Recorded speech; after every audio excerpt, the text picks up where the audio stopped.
माननीय मुख्यमंत्री देवेंद्र फडणवीसजी यांनी आमच्या विभागाला 100 दिवस 150 दिवस प्रशासकीय सुधारणा टार्गेट दिला होता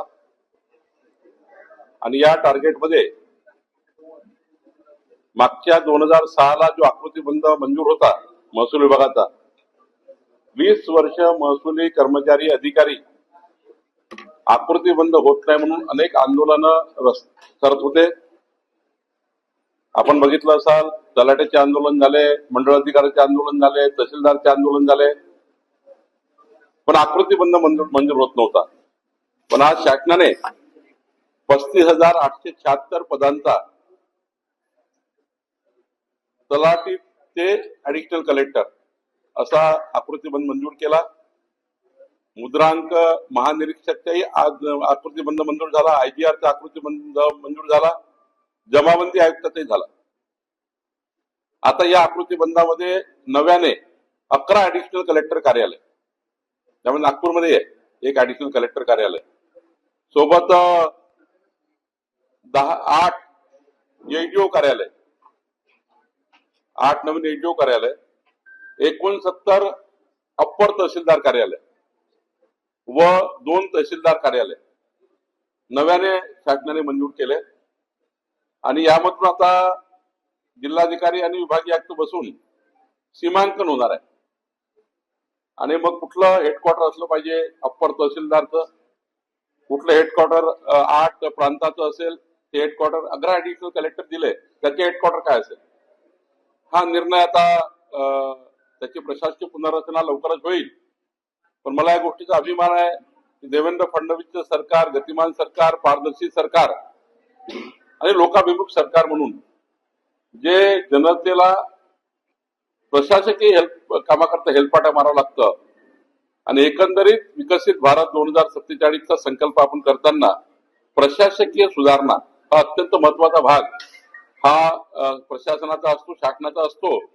यापूर्वी शासनाने केलेल्या निर्णयाच्या व्यतिरिक्त माननीय देवेंद्र फडणवीसजीचं सरकार, आमचं सरकार हे प्रशासन जोपर्यंत मजबूत होणार नाही त्याला पूर्ण पाठिंबा मिळणार नाही, पूर्ण ताकद प्रशासनाच्या मागे सरकार उपलब्ध करणार नाही तोपर्यंत अधिक गतिमान शासन होणार नाही।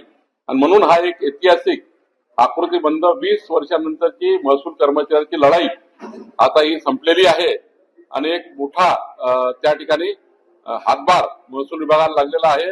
एवढंच नाही, या वर्षभरामध्ये 750 कर्मचारी अधिकाऱ्याचे प्रमोशन आमच्या विभागाने केले आहेत आणि त्यामुळे प्रमोशन सुद्धा मोठ्या प्रमाणात झाले आहे। एक मोठी प्रशासकीय सुधारणा मी केली आहे। सर, बारामती आणि राहुरी दोन्ही निवडणुका काँग्रेस लढणार अशी माहिती आहे, जी आपण लोकांची मागणी केली होती त्याच्या व्यतिरिक्त माझी आताही विनंती काँग्रेसच्या नेत्यांना आहे की अजितदादाचा जो काही सर्वांसोबत सहवास राहिलाय, पारिवारिक सहवास राहिला, आत्मीयतेचा सहवास राहिला, काँग्रेस असो की कुठलाही पक्ष असो, कुठलाही आमदार गेला, कुठलाही लोकप्रतिनिधी किंवा सामान्य नागरिक गेला तरी अजितदादा त्यांचं काम करायचे। अजितदादांची ही सीट आहे आणि काँग्रेसने अनेक वर्ष अजितदादासोबत सहवास केलाय। अजितदादाच्या आयुष्याचे 75% राजकारण त्यांनी काँग्रेसच्या नेत्यांच्या सहवासामध्ये केलेलं आहे। त्यामुळं काँग्रेसच्या नेत्यांना माझी मागणी आहे की या ठिकाणी सीट अनअपोज करावी। हा, ते लढतायत राहुरीमध्ये, तिथे लढू द्या, काय अडचण नाही आम्हाला, तिथे आम्ही लढू, त्यांचा तो अधिकार आहे। पण बारामती मात्र आमच्या वहिनी सुनेत्रा पवारजी यांची निवडणुकीत सर्वांनी अनअपोज करावी अशी विनंती काँग्रेसला माझी आहे। काँग्रेसला रासप आणि वंचितची पण या बारामतीच्या निवडणुकीमध्ये साथ मिळते असं चित्र आहे त्यांना? नाही, माझी विनंती आहे रासपच्या लोकांनाही, वंचितच्या लोकांना, सर्वांनाच की अजितदादांचा जो तुमचा सहवास झाला सर्वांचा, आणि जर अजितदादाला आपण ही वारश संपलत नाहीये, अजूनही अजितदादाच्या आठवणी आपल्या सर्वांना तेवढ राहणारा आयुष्यभर, किमान या माध्यमातून या निवडणुकीच्या माध्यमात तरी काँग्रेसने आपलं मोठं पण दाखवावं। राष्ट्रवादी संदर्भामध्ये एक मोठी बातमी पुढे आली, विलिनीकरण कुठल्याही पद्धतीने शक्य नाही आहे, सुनेत्रा पवार यांनी प्रस्ताव यांनी पेडणेकर यांनी मांडले।